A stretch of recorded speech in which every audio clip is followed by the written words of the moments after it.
the quality of water, surface water as well as groundwater, is affected by many things, including contaminants that come from hospitals and other entities that release bioactive compounds into the soil.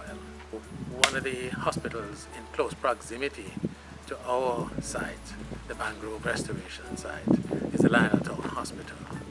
It is a common occurrence for the disposal of hospital waste like antibiotics, chemicals for cleaning, chemicals for disinfection, etc., to escape into the environment.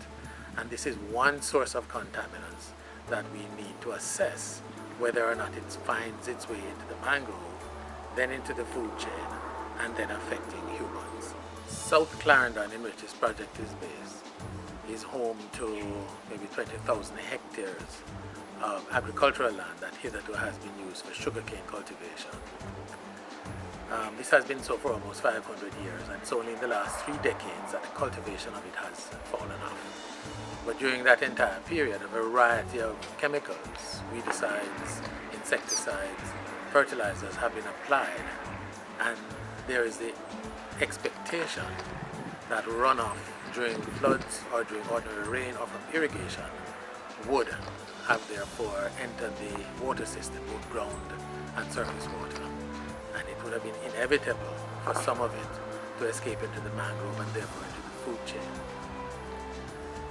On the plus side is the example of Clarendon Distillers Limited, who are manufacturers of rum, starting from one of the first byproducts, molasses. The byproduct of the distillation process leading to the creation of rum is dunder, which really is a mix of minerals, very high concentrations of nitrogen, phosphorus, potassium, some calcium, which in those concentrations, when released into the waterways, causes tremendous loss of marine life. Also, if it enters undiluted into the mangroves, causes massive mangrove die-off. What Clarendon Distillers has done, working in conjunction with NEPA, the regulatory agency for the environment in Jamaica, is to devise a process where the dunder is diluted until it becomes agriculture-grade fertilizer. And therefore this bio-waste, which is potentially harmful, is actually treated sufficiently to be used for an input into the cultivation of cane for molasses and sugar. This is an example of kind of a part of a virtuous circle, part of a circular economy. And so one would like to see in the future approaches to agriculture that espouse these principles. Mangrove ecosystems require adequate hydration and adequate hydrology. A lot of it comes from the sea, tidal flushing coming in. A great deal of it also comes from the land side, freshwater inflows. Here you see one source of freshwater inflow that supplies water to the backside of the mangrove, which is stormwater runoff. This is Puss Gully, draining into the eastern part of Boggy Pond, part of the mangrove system here in South Clarendon.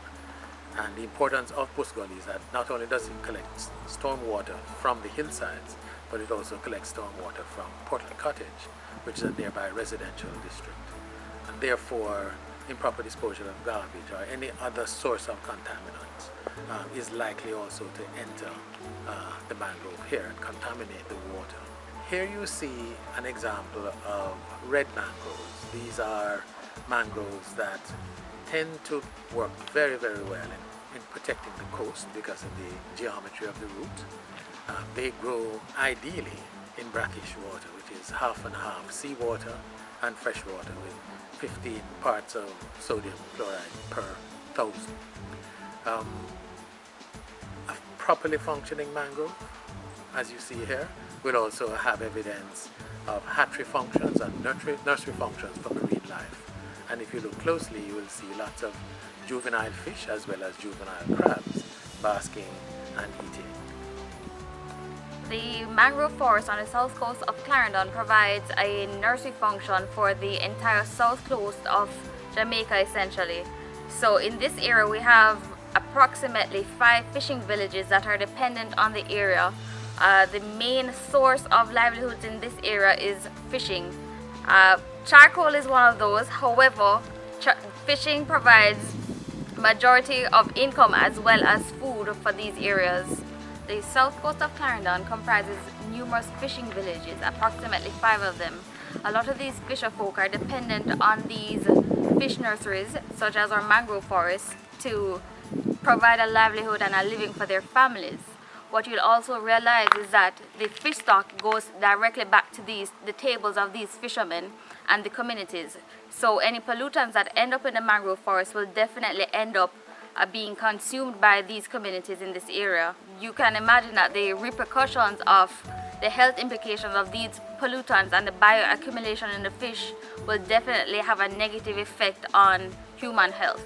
The bioaccumulation of pollutants into these mangrove forests and as a result into the organisms that live there will result in a direct negative impact on human health because it is being consumed in large quantities by these communities. Fish on the south coast of Clarendon is one of the primary sources of protein, and as a result there's a direct correlation between the mangrove forest and the type and amount of fish that is consumed by these communities. One of the main sources of this project is to do wide consultation to see the extent to which there's a shared appreciation of pollution of soils, water, with potential impact on human health, shared by the community and other stakeholders. There's also the next step of co-creating solutions to either solve in a preventative or mitigation way. Some of the most vulnerable parts of the population are adolescent girls, pregnant women, lactating women, and young children, because these are in a part of the human life cycle where early developmental derangement from toxins or other adverse influences can have very long-term influences on human health and likelihood of disease. And therefore it is critical in our opinion that we, 1, assess the upstream pollutants, 2, assess whether they are concentrated in mangrove soils and mangrove water, the extent to which bioaccumulation in the food chain occurs, and therefore contamination of humans with well-known long-term effects on human health.